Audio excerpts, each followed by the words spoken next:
first thing I want to talk about is actually something that was raised as a concern and a legitimate one. Why talk about the same topic over and over again over the course of so many khutbahs? Just get to the point already, right? And I actually want to address that a little bit because it's important. There are things in Allah's book that you can have differences of opinion on. Like for example, is Khadir a man or an angel? You can have differences of opinion on it. Or some people can believe that they know what the number of people was that was in the cave in Surah Al-Kahf. That's fine if you believe that was a certain number and the Quran hints at it, or you don't believe that the Quran is clear about a number. It's okay. Those differences of opinion are not life and death issues. So you can have one view or the other and life goes on. There are other teachings in the Quran where there are in fact differences of opinion, and there is a lot of common misunderstanding, or some things are presented as though there's only one way of looking at them, and they actually have real life impact. They can affect a family, they can affect a marriage, they can affect the way children are raised, and as a result, they can affect entire generations. And this ayah is one of those places. If we don't discuss this ayah or really try to deeply understand patiently what this ayah is getting at, even if you don't agree with the conclusions that I'm going to reach, which I'll address second, the fact that this ayah does impact family life very directly and is a very fundamental principle, because the Quran addresses extreme situations in Surah An-Nisa. It actually addresses not the norm but the extremities, and that's the nature of constitutional laws.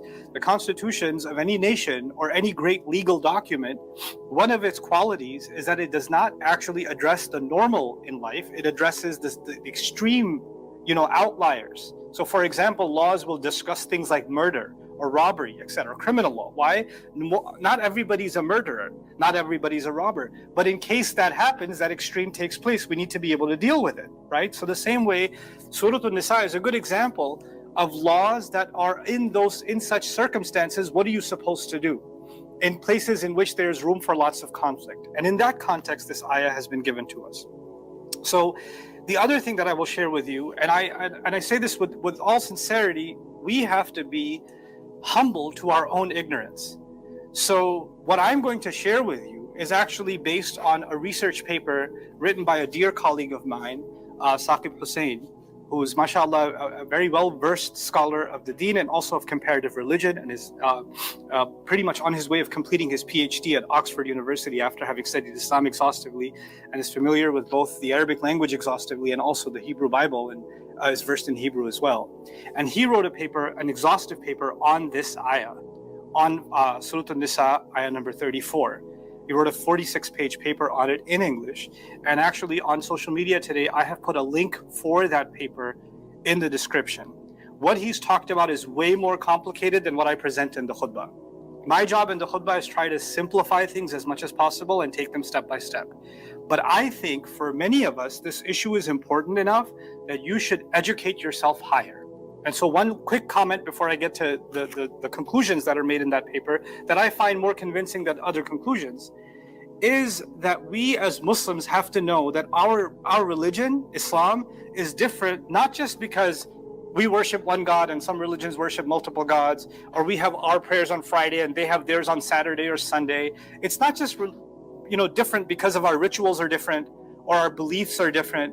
It's not just different for those reasons. It's different for some other fundamental reasons too. And one of those reasons is Allah made it so that we become informed believers. Ad'u ila Allahi ala basiratin ana wa man ittaba'ani. I call to Allah with clear insight, I and whoever follows me. This is what the Prophet was commanded to say, sallallahu alaihi wasallam. You know what that means? That we're informed followers of our religion. That we're actually supposed to study and learn the issues that are important in our religion and have access to the direct sources. There are major religions in the world where for a long time there were two extremes. On one extreme, you cannot access the book. Only the ordained minister or priest or pope can tell you what the Bible says. You cannot tell. You don't have authority to read what it says or to ask questions about it because you'll be blaspheming. And on the other extreme is the extreme reaction. I'm going to read the Bible my way. You can read it your way. This is my conclusion. That's your conclusion. Let's all just do our own thing. So this one thing can mean a million things. And for a million people, it means a million things. So there's no truth anymore because the truth has become entirely arbitrary. It's like, you know, when you take a dot and you can draw an infinite number of lines through it, a dot, that's what they do with religion sometimes. So you can have your truth, I can have my truth. So on the one hand, there are a group of people that say, no, we have authority over the truth. And on the other, no one has authority over the truth. We're all the authority over the truth. So you get these two extremes. What did our religion do? It demanded on us to contemplate our deen. It demanded on us to seek and understand. It demanded on us that we have to think. And then it demanded on us to not just come to our own conclusions, but to ask questions, to inquire, and to lead ourselves to what is the strongest evidence. This is actually revolutionary. This is the approach you take in science. This is the approach you take in investigating history. This is the approach you take in any field of knowledge when you want that knowledge to be more and more and more refined. You don't just take somebody else's conclusions and say, they already concluded, I don't have to think about this again. No, you reinvestigate, you ask questions, you come to your own conclusions, and there's no such thing as a blind acceptance of any conclusion. Everything is transparent, everything is open, and that is profoundly revolutionary. And that is why we have such respect for our scholarship, because they didn't just say, do this, don't do this. They said, do this, and here are my reasons for why we think you should do this. Or this is our conclusion, and this is our process. They don't just tell you the conclusion, they try to outline the process that led them to that conclusion. And then other scholars can come along and say, I disagree with you. I'm looking at the same evidence, but I'm coming to a different conclusion, and here are my reasons. And you know what happens then? Healthy debate happens. Healthy conversation happens. One doesn't call the other kafir, but they understand each other's different thought processes. You understand? And this itself is a revolutionary thing. This is not something you associate with religion. In religion, you assume people just follow without asking any questions. This is what makes us different. This is what makes the citizenship of Islam all of us equal. Not just equal that we stand in the same line in prayer, but all of us equal that we all have the right to inquire. We all have the right to seek a better understanding, right? And we don't necessarily arbitrarily say, well, my conclusion is this. No, my conclusion is subject to criticism. My conclusion can be questioned by somebody, not on the basis of my appearance or my accent or my background, but on the basis of the evidences that I'm providing. Somebody can say, you presented this evidence, but what about this counter argument? What about that counter argument, right? So this is the process by which we refine our understanding. And this is a really mature approach to our religion. And so the conclusions that I'm going to share with you that I find convincing, I've studied tafsir of this ayah since I started studying the Quran. Particularly Surah An-Nisa, I wanted to understand what's going on here and some other places. And it seemed to me that a lot of times the conclusions that are being reached in our traditional sources are essentially saying somebody already did the work, let's just conclude what they concluded, and we kind of replicate what's already been said. In constitutional terms, they call this legal precedent. Legal precedent meaning somebody else already reached a conclusion. Because they reached that conclusion, we can lean on their conclusion. We don't have to revisit the issue again. So with few exceptions, in some places in the Quran, people really leaned on, pre-existing conclusions that have been reached by scholarship and didn't revisit them again. And nowadays, there's also a fear. I should caveat all of what I'm going to say with this because I think this is important. People assume your intentions when you're trying to do research. They assume you're trying to come up with a new interpretation of Islam that's trying to be liberal or progressive or in with the times, etc., etc. I just want to be open upfront with you and say, I'm not interested in being politically correct. In fact, you'll see that the conclusions that I'm trying to share with you aren't politically correct. They're actually not. They would be, in the modern liberal sensibility, they would be actually pretty unpopular conclusions. But they are what the Quran says. So we have to be open and upfront with what Allah's word says. I don't have, and as a Muslim, I believe that the case should be, we shouldn't feel intimidated by being in line with the current circumstances. And the same way we shouldn't be intimidated by being loyal to our history at the expense of the text. The text, the kalimatullah hiya al-a'la, wa kalimatullah hiya al-a'la. This is the word of Allah is in the highest place, and so this is why our great scholars, they learned from their teachers, and at the end of 20 years of learning from them, they ended up concluding something different. That's actually our history too. And that's a show of their loyalty to the word of Allah, to seeking the truth. And I pray all of us become like that, and we raise a generation of kids that are like that and lead us in a way that we couldn't do ourselves. So I want to start talking about this ayah, and I want you to understand the controversy or the conclusions that I'm going to disagree with are rooted in one word in this ayah. And the word is not hidden. That's actually not where the controversy or the conflict of opinion lies. The real issue is, what is nushuz? That's actually the real issue. Nushuz, which I talked about last week, was uprising, and I tried to connect it to infidelity. I connected to a wife cheating on her husband. That's what I talked about last time. And I tried to give the evidences for why nushuz in this ayah means infidelity. Now, the scholars that disagree with this position that I'm going to share, they believe that nushuz means any disobedience. It actually means disobedience. So if you asked your wife to cook and she didn't want to cook, that's a kind of nushuz. If you asked her to come to bed and she didn't want to come to bed, that's a kind of nushuz. That is their view. I'm arguing, based on the textual evidence and based on the contextual evidence, that nushuz actually in the ayah means disobedience. It does not mean disobedience. It actually means infidelity, rebellion in the institution of marriage itself, what makes the marriage sacred itself. Which is why it makes sense that the same word nushuz was used for men, and in ayah number 128, وَإِنْ إِمْرَأَةٌ خَافَتْ مِنْ بَعْلِهَا نُشُوزًا, nushuz is mentioned for men also.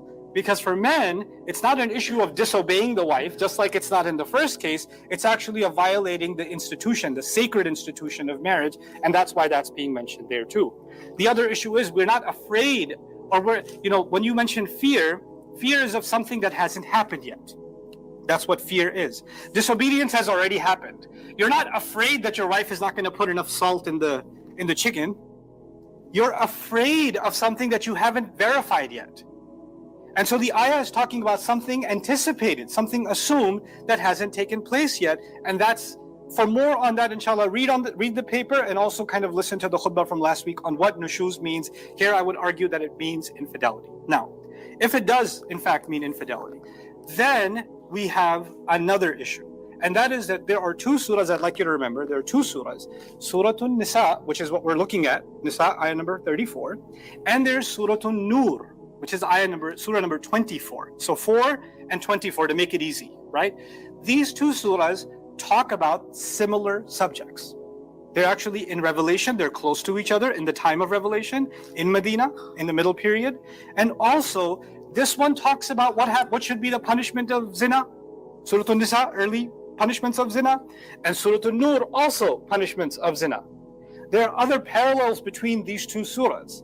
The ethics between men and women, the code of marriage, all of that's been discussed. The two fundamental places you go to in the Quran are either Surah An-Nisa or you go to Surah An-Nur. Those are the two that are really deeply connected to each other, though the subject is talked about elsewhere too. Now, having said that, if this ayah means nushuz, what did Allah say about, we're talking about women today, not men, but I will say, in this also the Quran is revolutionary. It's absolutely revolutionary. In the Arabic language, you have nouns that could be masculine or feminine. So you have Muslimun, masculine. Muslimatun, feminine. You add a ta marbuta at the end, and the word becomes feminine. Katib is a writer. Katibatun is feminine. But there are some words that are only used for women. There are some words that are only used for women. So there's no need to add the ta marbuta, because you're never going to use it for a man. Like ha'id is a woman who's menstruating. She's had a period. You don't need to say ha'ida, because there's no masculine and feminine. It's just one. It's only applicable for women. So they say ha'id. Same way for a pregnant woman, they don't say hamila, they say hamil. Hamil means pregnant woman, even though there's no ta marbuta. Why? Because some words, by common sense, can't be used for men. And similarly, in Arabic literature before Islam, nashes, not from nushuz, nashes was only used for women. Women that are cheating on their man were called nashes in poetry and other examples. And the Quran is revolutionary, because for the first time, the Quran said this crime can be committed by a man just like it can be committed by a woman. By the Arabic literary heritage, this word was only associated with women. But in ayah number 34, Allah connected it to women, and in ayah number 128, Allah also connected it to to men. And so Allah Azza wa Jal has actually revealed something profound here. This is a crime against Allah, not a crime against a man or a woman. And so a man can be guilty of it and a woman can be guilty of it. Now how that's going to be dealt with is going to be different, and I'll address that in a separate khutbah. Having said all of that, what did Allah say if a man fears that his wife is not being loyal? Actually, it's not talking to the husband. This is the next thing we're going to talk about. وَاللَّاتِي تَخَافُونَ نُشُوزَهُنَّ. Those who you are afraid are being rebellious, and I've already defined what rebellious means. Who is Allah talking to? Allah is actually using the plural form here as if to say husbands are included, but it could be that the husband didn't notice. The husband didn't notice, but the father-in-law noticed. It could be the brother noticed, her brother noticed that she's doing something that her husband doesn't know. It could be her, her other family members noticed. Her cousins noticed, her uncle noticed, her aunt noticed.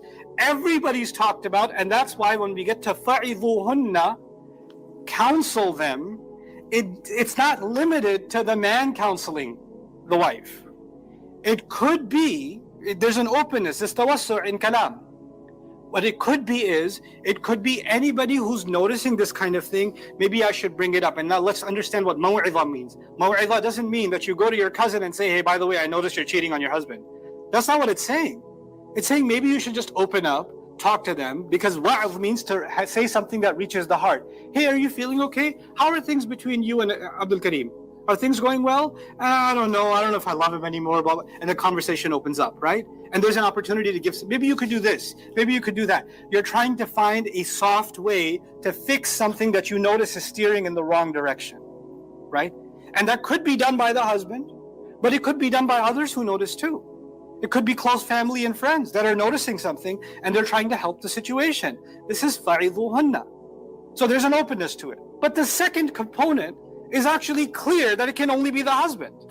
وَهْجُرُوهُنَّ فِي الْمَضَاجِعِ. If he notices that counsel was being given, but he's noticing that she's just becoming way too open talking to other men, she's way too friendly with the coworkers, he's calling at 11, coworkers calling at 11 o'clock at night, and they're talking for 30 minutes laughing and this and that, and and he's like, what was that about? No, it was just work. Didn't sound like just work. What's going on? And he's bothered by that behavior. And it's now becoming extreme. Oh no, I'm going out. Who are you going out with? Oh, just some friends. Who are these friends? Wait, I didn't say you shouldn't be going. Well, you can't stop me. And then she goes out and he's wondering what's going on. Or she just says, I'm really stressed out. I'm going out for a drive. Where are you going to go? Don't worry about it. Don't call me either. And she shows back up 3 hours later, 4 hours later. If he's going through that kind of mental hell and he's trying to tell her, stop doing this, it's psychologically torturous to me. Talk to me about what's going on. This kind of thing isn't acceptable. Why are you so why have you become so secretive? And why are you blocking me out from things you're doing? And all of that is escalating. Then the Quran's advice is maybe you shouldn't be sleeping in the same bed. You should just sleep on the couch instead. Now, why is that there? There's a few effects of that. On the one hand, a wife that is in love with her husband respects her husband and respects the institution of marriage. When the husband says, I think I'm going to go sleep on the couch, it's a really hurtful thing to say. It's not an easy thing to hear. That means, does he hate me? Am I that disgusting? He's that mad at me? What have I even done? Like if he does that for no reason, right? She says, hey, so I wanted to ask you the other day, what did you mean by this? You know what? You asked me a question about what I meant. I think I'm going to go to the couch. Well, that's kind of crazy on your part. But if after counsel and after talking about how I don't think you're being very honest with me about the way you're communicating or the things you're up to, this thing has escalated to a point, he's so hurt by it that Allah is teaching him something also. You continuing to keep things as they are is enabling that behavior. You're actually making it okay for her to do whatever she's doing that's hurting you, and at the same time acting like everything is normal. So you need to take a stand and you need to step away. You need to sleep on the couch. You need to sleep in the kids' room or whatever. Figure something out. وَهْجُرُوهُنَّ فِي الْمَضَاجِعِ. Leave them in the beds. Now a wife that's emotionally attached to her husband will be bothered by that and say, let's talk about this. We need to figure this out. And if we can't figure this out, maybe you're not good at communicating with each other. Maybe every time you start talking about something, it turns into a fight. It turns into a nuclear explosion. It could happen. Maybe every time you say something right, it's interpreted the wrong way. You have a serious communication and understanding problem. If that's the case, there are people in the family that maybe you can solicit the help of, or maybe a counselor that you can go see. Somebody who's qualified, who's neutral, who's not going to guilt or bash one or the other, just hear both sides out, and they just want things to work out better. Someone who can keep confidentiality, who's not going to hear you out and then later on broadcast that, you know what, these people are having so many problems, they even came to me to ask for help. You know, it's sad nowadays. No, what's sad is you're talking about it. You're disgusting because people trusted you with their personal life, and you're making it a conversation piece. That's horrifying. So don't do that to people. But if family, friends, you know, because sometimes, let's be real, in our families, a lot of times, if you put a filter, you know how you can put a filter on your emails? You can put a filter on your searches. If you put a filter on your conversations, every time we're talking about somebody else or somebody else's family, we're going to stop talking after the first sentence. You'll find a lot of silence at home because most of the time, the conversations we're having is about who's having drama with who and what's going on with somebody else's personal life. It's a horrible violation of our deen that we do that. You know, the Rasul ﷺ tells us, لا تتتبعوا عورات المسلمين. Don't become obsessed with the personal matters of other Muslims. But that's just become the most common thing for us to do. No, I'm just saying, I'm not saying anything. No, you saying I'm not saying anything is just you lying on top of saying it. This doesn't change anything. So the advice here being given, the extreme measure that's been taken is the beds have been separated. Now let me tell you, the Quran again describes the worst case scenario. Something else happens as a result, not just psychologically, but also socially. If in fact the worst thing possible is happening, he doesn't have proof. He doesn't have proof. But if such a thing is happening and there is in fact a pregnancy, then the evidence will be clear. So maybe she'll stop dead in her tracks because now there's a paternity issue. And that sounds horrible to say, but that's a reality in the world that we're all too familiar with. This is something the Quran protected the men from and families from. So he said, وَهْجُرُوهُنَّ فِي الْمَضَاجِعِ. Now we get to the next part. The part for which I started this entire series. And that is if that hasn't changed anything. In fact, the idea is that step being taken, which is not with conclusive evidence. By the way, Allah didn't say, وَاللَّاتِي تَعْلَمُونَ نُشُوزَهُنَّ. وَاللَّاتِي تَعْلَمُونَ نُشُوزَهُنَّ. If you know they're cheating on you. He didn't say that. He said, وَاللَّاتِي تَخَافُونَ نُشُوزَهُنَّ. If you're afraid that they're doing that, which means you don't have conclusive evidence. You don't have conclusive, you have suspicion. Obviously, you know your wife better than anybody else. So if you have suspicions, they're warranted. Something's going on. Maybe you're just paranoid. It's possible. Maybe after all the assumptions you made, you were dead wrong. That's also possible. It's completely possible. But if these things are escalating, I need you to understand it's not the same assumption. The first step was talk it out. Figure out what's going on. Is there something happening? Because you can just be straight with me and just tell me I'm ugly, or I don't like you anymore, or whatever. I wish I wasn't married to you. This was a huge. Just tell me straight up. Just tell me. It's okay. I'll hear it. But no, you're not being open with me, and yet you're still continuing that behavior. What that means then for a man is he now is gathering more evidence from before, from the counsel stage. He's even developed more reasons to be suspicious. It's not the original suspicion anymore because more red flags have been raised. And as more red flags have been raised, the reaction has become more severe, which is the separation of beds. But then even more red flags. So we're not 100% she knows she's doing something really evil, but the red flags are there's a lot of red flags and they're unignorable. To the point where the husband, without evidence, is convinced that she's actually doing the worst thing.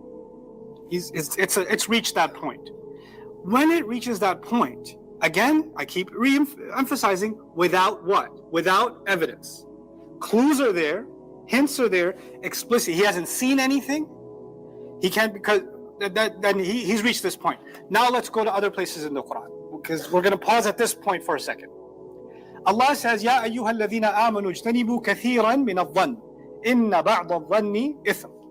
Believers, stay away from most kinds of assumptions. So even if he has red flags, assumptions, he doesn't have absolute evidence. So in the end, as close to reality as that may be, it's still a dhann. Now, because this is about zina, let's be open. This is about zina. Let's go to all places in the Quran that talk about the assumption of zina. So, I told you the two surahs that are connected to each other are Nisa and Nur. In Nisa, in this surah, earlier on in the 15th ayah, Allah told us, وَالَّذَانِ يَأْتِيَانِهَا مِنْكُمْ. Actually before that, وَاللَّاتِي يَأْتِينَ الْفَاحِشَةَ مِنْ نِسَائِكُمْ فَاسْتَشْهِدُوا عَلَيْهِنَّ أَرْبَعَةً مِنْكُمْ. Those who have committed a shameless act among your women, you better seek 4 witnesses against them. 4 people should testify they've done this act. And when we dig into what that means, 4 people have had to see without any shadow of a doubt that the ultimate evil act of zina had in fact taken place. 4 people. That sounds next to impossible. But if that happened, then you know what it's talking about? It's talking about what in modern law we call the public display of indecency. If 2 people are doing zina in public enough that at least 4 people can know what's going on, that means they're not just committing a personal sin, they're committing a crime against society according to Islamic standards.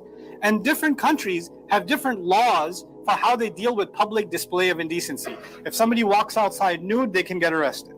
They can have some punishment. Islam devised a punishment for people that are doing the sexual act in public, and that was early on, if 4 witnesses were present, adhuhuma, punish them, give them pain. Now give them pain or hurt them is open-ended.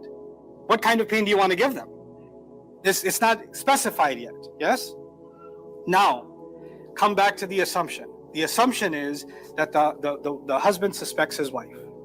Allah Azza wa Jal took this 4 witness concept and then revealed another surah, Surah An-Nur. And in Surah An-Nur, he took the same 4 witness concept and furthered the argument, explained it even further. And he said, لَوْلَا جَاءُوا عَلَيْهِ بِأَرْبَعَةِ شُهَدَاءَ فَإِن لَمْ يَأْتُوا بِالشُّهَدَاءِ فَأُولَٰئِكَ عِندَ اللَّهِ هُمُ الْكَاذِبُونَ. How come the people who accuse somebody of doing zina, Allah said, how come they didn't produce 4 witnesses? And if they haven't produced 4 witnesses, then as far as Allah is concerned, they're liars. What is Allah saying? 4 witnesses. Why is He saying 4 witnesses? Because it's already been told in Surah An-Nisa. And He's bringing up the same context. How can you accuse someone of this and you don't have 4 witnesses? But then how can a husband come up with 4 witnesses? It's impossible. All he has is either eyewitness account or he's nearly absolutely convinced. I saw them walk in together. I saw this or that. I don't have 100%, but I'm convinced that this is what's the case. Then Allah gave the husband an avenue to accuse his wife. And that's called li'an. And that was given in Surah An-Nur. And li'an is, he swears 4 times by Allah that she has done this act. And the 5th time he swears that if she has not done this act and I'm accusing her falsely, then I pray Allah's rage and curse comes on me. And she has to respond to that li'an and say 4 times swearing by Allah, he's wrong, I haven't done anything wrong. And the 5th time she's calling on the rage and curse of Allah on herself if she's in fact a liar. If she doesn't testify to that, because by the way, what's the purpose of doing that? Now you're putting your akhirah at stake. This is a criminal case in dunya, and if it's proven, then the punishment will be the same, al-adhab, which is the lashing that's been described in Surah An-Nur. But if it's not proven, and one of them is a liar, they didn't just lose a case or win a case in dunya, they have now compromised their akhirah because they have invited Allah's curse on them just to win a false case, to save themselves in this life. Then they've compromised their akhirah. Why is this so important? Because Allah considers this relationship so sacred that if you're going to accuse someone falsely, then you better be willing to give up your entire akhirah for it. This is that expensive. And if you want to save yourself the shame from this life and do the deed, do the zina, and then swear by Allah, if I've done it, may Allah's curse be on me, then Allah's curse will be on you. You just gave up your akhirah to save yourself some face in this dunya. That's the notion. Now the Quran, yufassiru ba'duhu ba'da. I told you in this ayah in the beginning, when it came to counsel, it's not just the husband necessarily, it's the family, others can get involved. Then the second step. What's the second step? Separating the beds. Now the husband is involved. But when it came to hitting, the surah already described the only time you can physically strike someone for this act is if you have either 4 witnesses or you have li'an. In other words, the authorities have to step in. The authorities, if you're going to strike them, it's not I get to hit them. The point here is all of these ayat together are making a conclusion that the family institution has to be saved by the extended family, by the efforts of the husband and the wife together. And if the worst case happens, then the state has to get involved. And when the state gets involved, like happened in the time of Umar bin Khattab radiallahu ta'ala anhu, a man accused his wife of nushuz and he gave her counsel. It's interesting. Why is Umar giving somebody else's wife counsel? Why isn't the husband himself giving counsel? Because he understood the ayah is not limited to the husband. And then he noticed that the nushuz hasn't stopped, so he actually had her quarantined for a few days, which implements the second part of the ayah, which is what? وَهْجُرُهُنَّ فِي الْمَضَاجِعِ. And then when that didn't work, and he asked her, are you going to go back and be normal now? Are you going to go back to not violating your husband's rights? She said, Wallahi, I'm not going to stop. And that was it. There was no third step. You know why? Because the husband didn't say that I saw her do zina. And there were no 4 witnesses. So the darb could never happen. Umar bin Khattab radiallahu anhu is actually implementing the ayah as it's understood. And so he doesn't even take the third step because the room for that wasn't there. So what is this teaching us? If you study the ayat of zina and the ayat of saving marriage in the Quran, you'll notice a trend. You know what that trend is? That Allah wants the husband and wife to do their best to save the marriage. Then Allah wants people that know them to try to intervene to save the marriage. And then finally, if the worst of it happens, that has a threat of disrupting society itself, then the government, community, authorities, then the Islamic authorities get involved. And such a case is brought. وَضْرِبُوهُنَّ فَإِنْ أَطَعْنَكُمْ. And if they obey you, what does obedience now mean? Well, if disobedience in this ayah or rebellion was infidelity, but if they come back to not violating those rights, فَلَا تَبْغُوا عَلَيْهِنَّ سَبِيلًا. Then don't make a case against them. You know, ibtira'u sabil as a figure of speech in Arabic actually means to make a case against someone. And literally the implication here is the same. And the implication is that this is not an open license. And this is why we understand the words of the Prophet ﷺ. He says, لا تضربوا إماء الله. Don't hit the female slaves of Allah. Don't hit the female slaves of Allah. What is he? And he says this in the plural form. You know what that means? This is a general condition for the Muslims. We don't hit women. We don't hit women. And then in the most extreme, rare circumstances, the hudud are implemented. And what is that hitting? That hitting is actually the same as the jald that's mentioned in Surah An-Nur and other places. And now this is a rich conversation. There's lots of evidences. There's lots of correlation between different texts. There's lots of linguistic evidence, which is not the space for a khutbah. Which is why what I want to do, and ayat like these, I do believe we should take our time to discuss. I do believe we should examine all the evidences. I do believe we should have all the back and forth that there should be had on places like this in the Quran, so the Ummah has a well-informed opinion about what this stuff means. And it's not just so we can answer some non-Muslim criticism of the Quran or some non-Muslim criticism of Islam. This is for ourselves. We've got to teach this religion to the coming generations. We've got to live by this thing, this timeless teaching that Allah has given us. And we cannot do that if we don't raise the bar, if we don't inform ourselves. So as this is my last khutbah on this subject in the form of khutbah, what I'd like to tell you is, inshallah, over the coming weeks, I'll be broadcasting conversations with the author of the paper, section by section. What did he conclude in the first section? Why? What are the counter arguments? What are the claims against this conclusion? Next section, same thing. Next section, same thing. Next section, same thing. So that everybody can see the process behind reaching such a conclusion. It's easy to I could just say the same thing. Don't hit them and just say it and then move on, right? But I don't want to speak about the Quran in a way that isn't thorough, especially on something that you can say there's a difference about it.